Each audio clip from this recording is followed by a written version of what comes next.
Hi students, in this video we're going to be talking about the symbolic interactionist approach to family, right?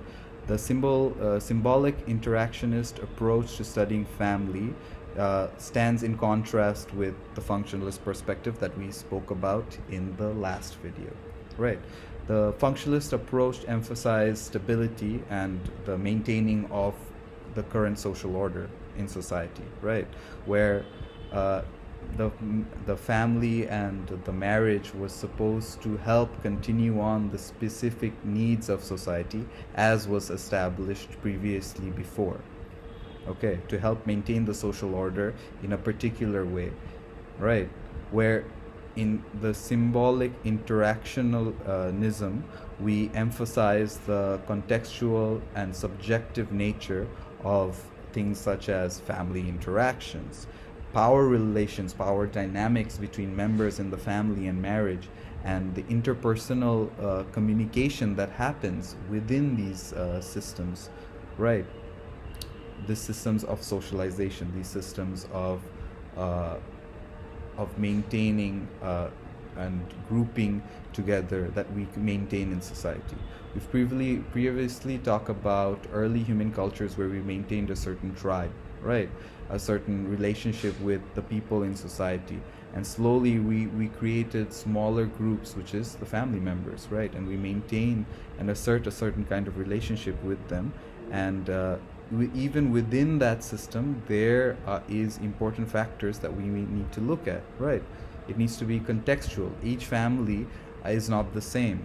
Each family doesn't have the same kind of relationship within the parents. Like your interaction with your mom might be different from my interaction with my parents, right? Your interactions with your siblings might be different from the way I'm handling it, and each has their own understanding. So we try to understand here in the symbolic interactionist approach the context and the subjective nature of these relationships that exist within the family and marriage. Let's look at how the sociologist Ernest Burgess uh, was to apply these ideas in symbolic interactions, right, to the ideas of family. He described it as a unity of interacting personalities, in which the behavior of identities of the individuals within the families mutually shaped one another over time. So your existence in your family, when you came to be uh, when you came to be in this world, and your family members, your parents particularly, started interacting with you, not only was it a point where you were learning from them, but due to your new existence, new being in their lives right now, their world would change as well. The way they would want to behave with certain things and in certain situations would change. They would they might feel more protective of they might feel the need to be less risky with certain behaviors that they used to partake with in before, because now you exist and they must be protecting you as a person that they love, or as a person they need to be showing to the world there's new responsibilities on them, and they might deal with these responsibilities in a different way. So it's not only that they are teaching you how to behave and how to interact in society with other people, right? How to live in the society that you are born into, but you are also teaching them to be a parent. So it's you are shaping each other, right? They are learning certain things because of your existence, and you are learning certain things because of their existence. And the symbolic interactions approach tries to look at this more closely, how and takes into consideration through when you're going to be studying family through this approach, you need to take these kind of perspectives into consideration. The symbolic interactionalist approach does not take the power differentials between these roles that exist in family or marriage for granted. Uh, by taking this approach, you cannot assume that men have more power than women, or that adults have more power than children. Do you understand? So you must understand that we must place, like, of course, that in certain given situations in society, the roles we are tasked to play allow us access to more power. Me as a man would have access to more power than women here in Bengali society, because that is the way we have maintained certain gender roles and have maintained a patriarchal understanding of society here today, right? But we cannot take these things for granted and just shut it off as a universal truth. We must look into it further. And the symbolic interactionist approach talks about this, that we must take these power differentials into consideration if we are to better understand how a family works, why does it exist the way it exists in the world today, in our community today, in the context of Africa maybe, why does a particular kind of power differential exist. We must look at these things to better understand the family within that cultural context. Most of the contemporary work that is done in sociology with regards to family and marriage emphasizes the ways that families are able to continually negotiate themselves. They're continually able to define their positions with regards to what is happening around them. The environment of the space that you grow up in, or the society you grow up in, is ever changing and adapting based on the global situation, right?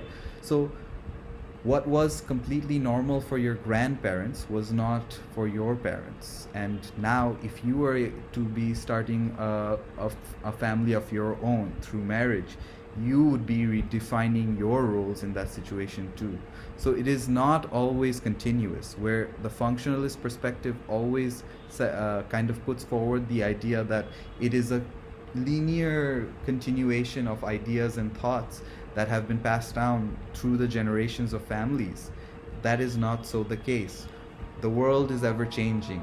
Human beings are adapting to different situations, right, to different circumstances that are happening in the world. World War II was an important event that led to many changes around the world. People had to live in very terrible situations in Europe, and that changed the way that they oriented their family or were able to uphold themselves economically, where maybe they were able to have more children were now reduced to a lower rate, right?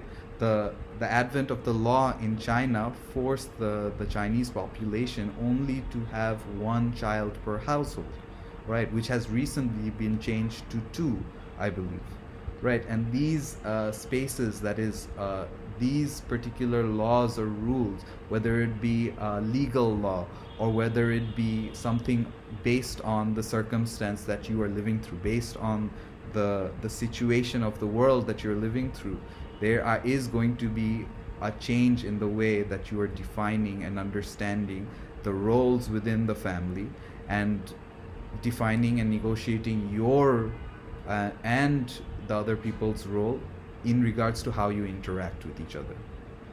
So this is an important aspect to take into consideration. In this view of a continuous negotiation, the ways that men and women behave are seen as neither biological or static, which means that these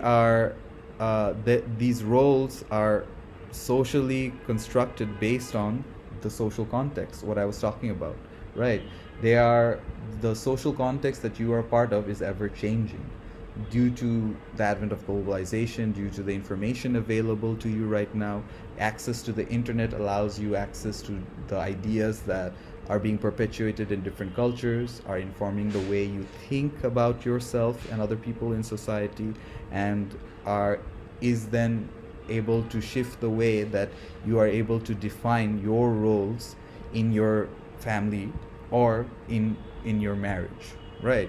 What should be expected of partners within a marriage is now being shaped a lot by how we see ourselves, how we saw our parents deal with it, and how we want to deal with it ourselves but also is based on the information that is now available online or in books or in other societies where you might see that, oh, they have a better situation, maybe I should be defining myself in those terms, right? You have this cognitive capability to reorient yourself and adapt because you are human, right? Because you have been granted these abilities by the biological form that you're a part of. Now, sometimes the symbolic interactionalist scholars offer provocative insights into family dynamics, but this perspective is highly criticized also. Basically, it is said that it places too much emphasis on cooperation and consensus. There are other criticisms of the perspective, that it is overly descriptive, that too much information is being used and too much subjectivity is being assumed to understand how the family is structuring itself.